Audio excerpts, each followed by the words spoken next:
Welcome to this class. As you can see on the board, we have chemistry, and this is Introduction to Chemistry, Part 1. Some people say chemistry is a difficult subject, but I'm assuring you that if you focus, you will find chemistry very easy. We are going to start with Introduction to Chemistry. Today, we know that man has basic necessities in life. And what are these necessities? We need shelter, we need clothing, and we need house. You will definitely agree with me that these necessities in life actually develop into what we call chemistry today. How come? By experimentation, scientists began to experiment with all these basic necessities, and this actually led to what we call chemistry. Now, chemistry is one of the three main branches of pure science, the other two being biology and physics. Now, what is chemistry? Let's get to define what chemistry is. Chemistry is one of the three main branches of pure science. The other two, just like I said, is being biology and physics. Chemistry, let's get to define it. Chemistry deals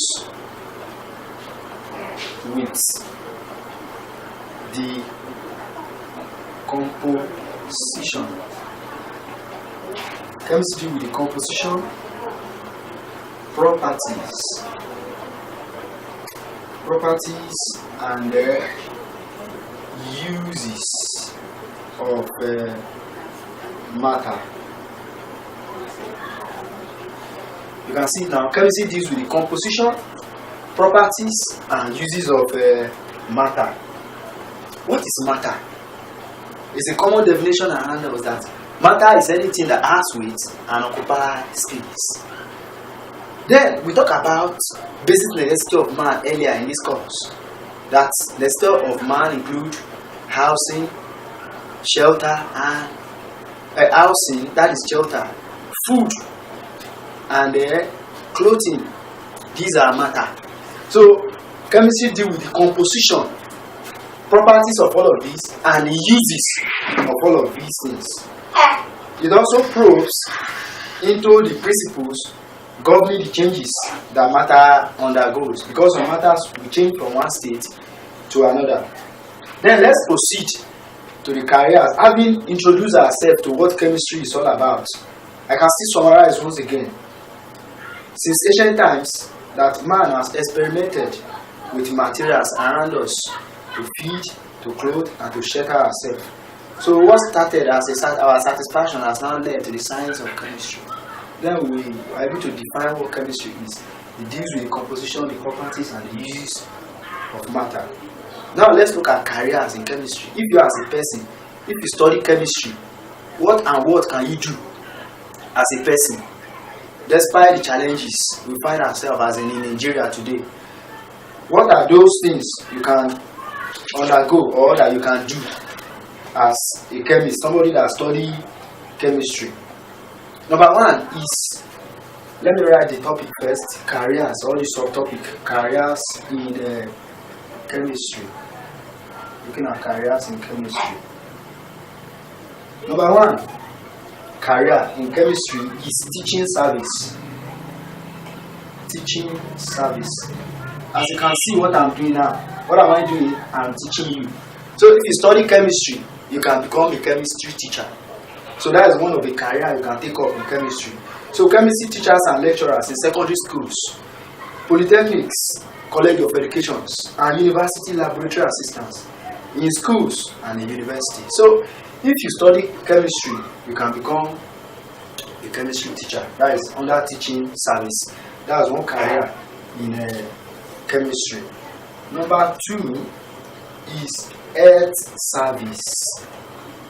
As the name sounds, health, you will definitely agree with me that it's talking about our well-being as a person, how we can get well, how we can be fine. Pharmacists, biochemists, even chemists, nutritionists, dietitians, doctors, nurses, medical assistants, laboratories, assistants, and dispensers. These professions I mentioned here, chemistry must be one of the subjects they will study before they can become any of these, before they can call themselves a professional in this field. Like pharmacists, somebody that deals with drugs, biochemistry, one that study both life with chemistry, or with, let me say, chemicals. So bio means life, and chemistry means the study of chemistry. So biochemist, chemist himself can work in health service. Nutritionist, somebody that prescribes food for a patient, or that prescribe food for people, we call them nutritionists. So this person needs to, if you study chemistry, you can work in that area. What about dietitians? I was talking about that is diet, how you can feed. Well, doctors, all of us are familiar with doctors. The nurses, the medical assistants. That is under chemistry as well. So you have a lot to achieve if you study chemistry. So it's a very, very interesting subject. Also, you can also work as a food processor. That is food under food processing. Under food processing.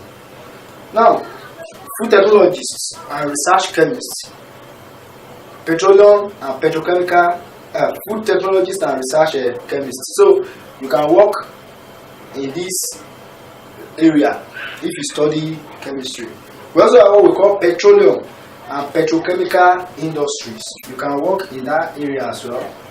Petroleum and petrochemical industries.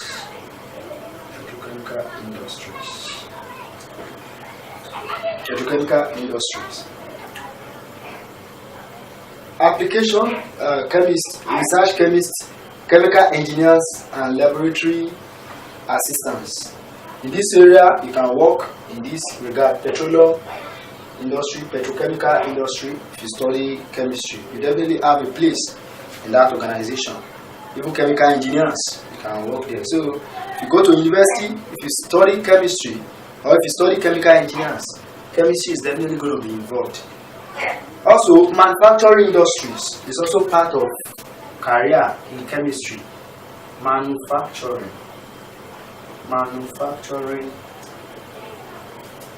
industries. Manufacturing industries, or let me see, industry of so many of them. Let's just industry.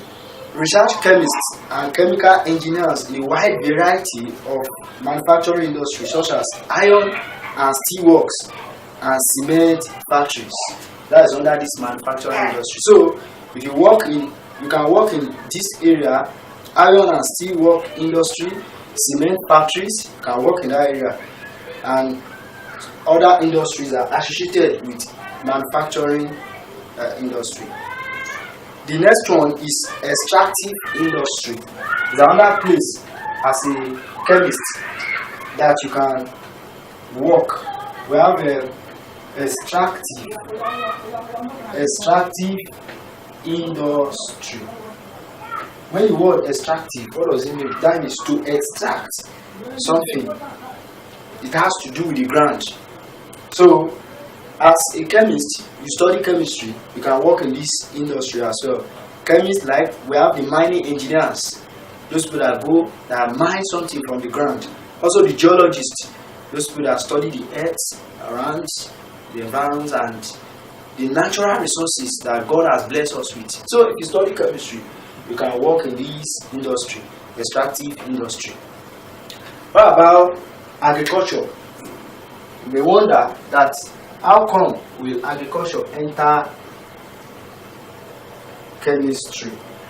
Agricultural scientists, chemists, biochemists, and zoologists engage in research to improve the quality and yield of crops and livestock, and to advise farmers as well. So, if you study chemistry, you can come to the age of the farmers. That is, have to come to this under this agriculture to help to improve farm produce in terms of fertilizer that they produce, to improve the yields of crops. So if you study chemistry, you can work in this sector. So you see that chemistry is very versatile. What about forestry, which is the one of also the last but not the least, forestry. What is forestry? Forestry has to do with planting of trees, just like afforestation and deforestation, planting and uprooting of trees. You can see today that if you study chemistry, you can work in this area. Scientists engage in research to preserve and improve forests and forestry products.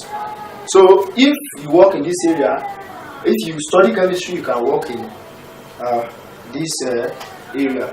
Now I want to move on to uses of chemistry. What is chemistry being used for? You know, as a subject, when you say chemistry, what is its uses? Chemistry has contributed greatly to us providing our basic needs and improving the quality of our life. In what way? Number one, chemistry has contributed to food production. That is one uses of chemistry. Let me say it provides food.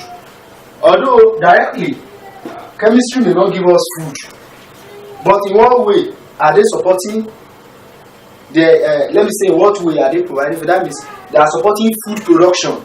We have fertilizers and insecticides,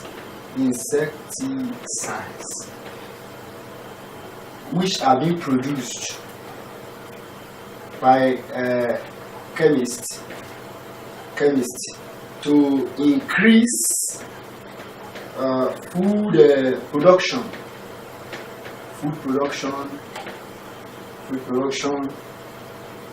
greatly. So you can see that chemistry is very, very important. It's very useful. So you can see, without chemistry, you see that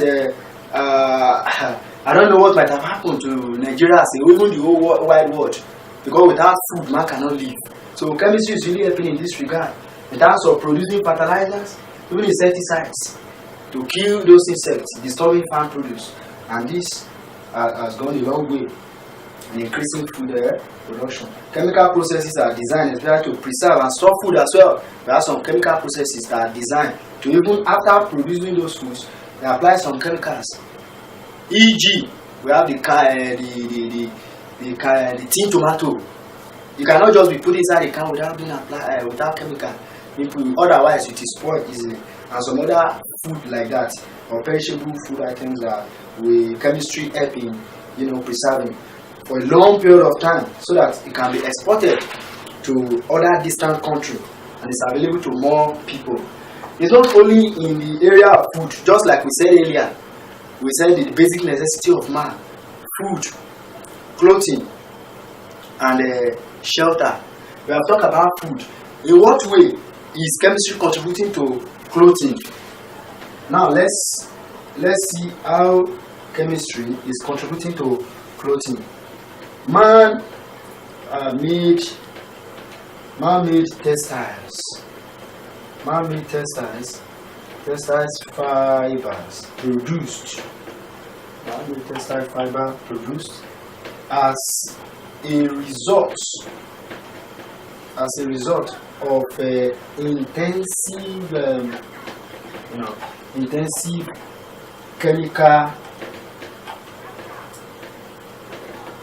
chemical research have made available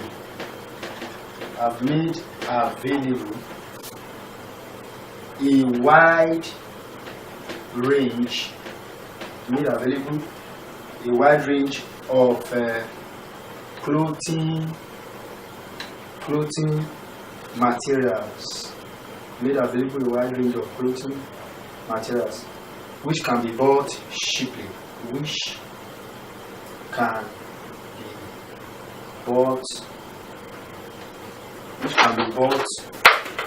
be bought cheaply. So chemistry has also contributed to this area as well. The textile fiber produced as a result of intensive chemical research. So as a result of research that has been made by chemists that has helped to make available rather a wide varieties of clothing, and this we can go to the market and easily buy. The other aspect, which is housing. In what way has chemistry also contributed to housing? Let us find out, because we discussed the area of food, clothing. Then we want to talk about shelter, which is housing. The third aspect, which is housing.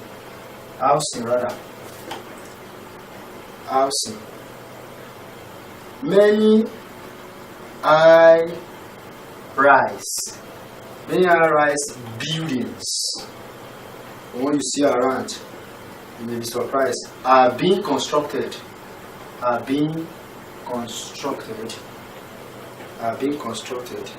to overcome the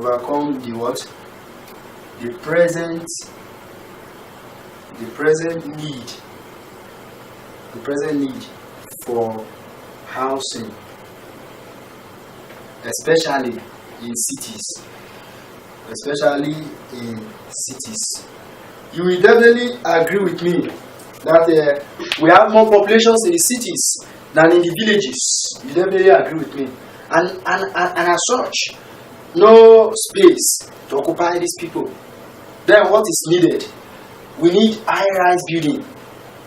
You have 10-story buildings, 15, so many of them, so that you can occupy a lot of people. So chemistry has contributed to this area. But you may ask, in what way has chemistry contributed to this? They have done this, such as materials like cement, concrete, steel, bricks, and tiles, which are produced by chemical industries. So the cement we use in building, although the chemists, they are not the one that will build the house for you, but the materials that are needed in building this house have been produced by chemistry or by chemists. We have cement, just like I said, concrete, steel, the iron, bricks, the tiles that we use on the floor, which are produced by chemical industries. So that is one area that chemistry is used to. Another area is the area of medicine, that is our health. In what way has chemistry also contributed to this area? Now the LD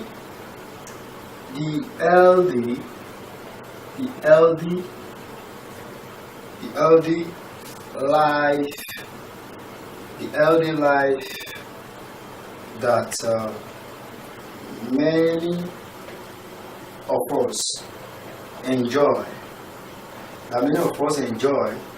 is due to the variety. Is due to the variety of medicines.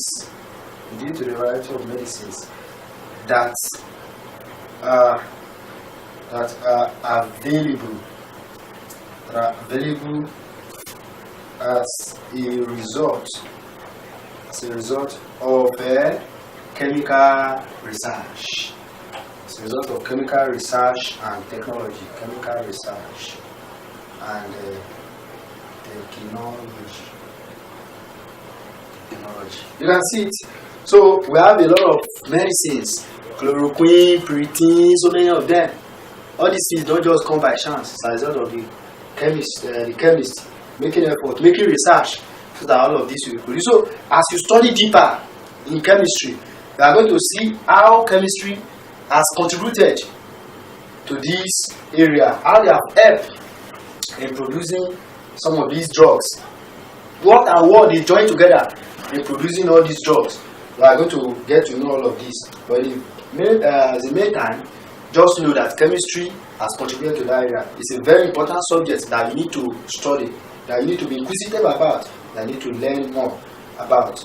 Now, in another area again that chemistry is also being useful is the area of transportation. You'll be surprised. In what way has chemistry, what has it got to do, or got to do with, you know, transportation? You understand? All of us today, we travel from one place to another. We are enjoying ourselves. Sometimes somebody might go, you know, by vehicle, maybe by flight. You see all of this. In what way has chemistry contributed transportation? Now, modern transportation. We are not talking about the olden way now, olden days of transportation, but we are talking about the modern one, and which is the one that matters most. Modern transportation is an essential feature of what? Today's world. You see some people, they can even say it, I travel by flight with pride because they enjoy it, and you know, it's a privilege for one to travel by such means.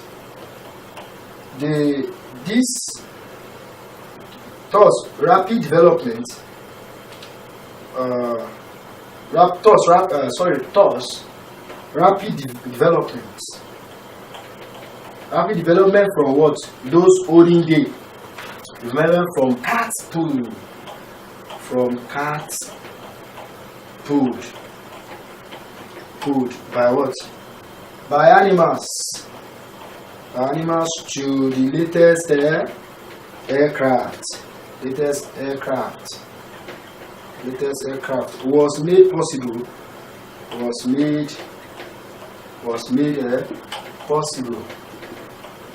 by chemists.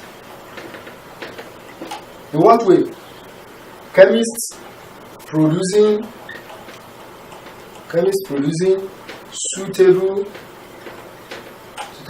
fuels and structural materials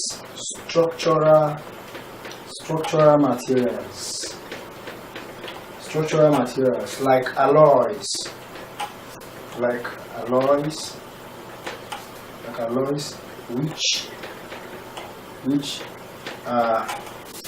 which are light, strong, and heat resistant.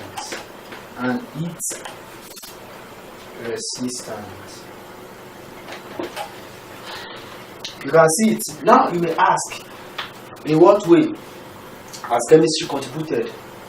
The summary of what we have done so far is that formerly, in the olden days, people use maybe horses, they can trek a long distance, cart being pulled, by animals, loads being carried by animals. Wow. But today we see that chemistry has improved in the sense that we now use aircraft to move, even vehicle, to move from one place to another. Now, has chemistry contributed to aircraft, all these vehicles, and all the rest of these means of transportation? In terms of the aircraft, just like you can see the explanation, you mentioned the fuels that this aircraft or the vehicle they make use of, the structural materials like the body of aeroplanes, those things that are used in making those aeroplanes, those vehicles, those means of movement that we think of. Chemistry has contributed to those areas. Like alloys didn't mention here. Alloy, what is an alloy? An alloy is made up of when two or three things or elements join together to make up something. So chemistry has made use of this to assist in area of transportation. And these things are very strong, very light and strong, like the aeroplane fly in the air. Also, they are also heat resistant. So in this regard, chemistry has also contributed to transportation.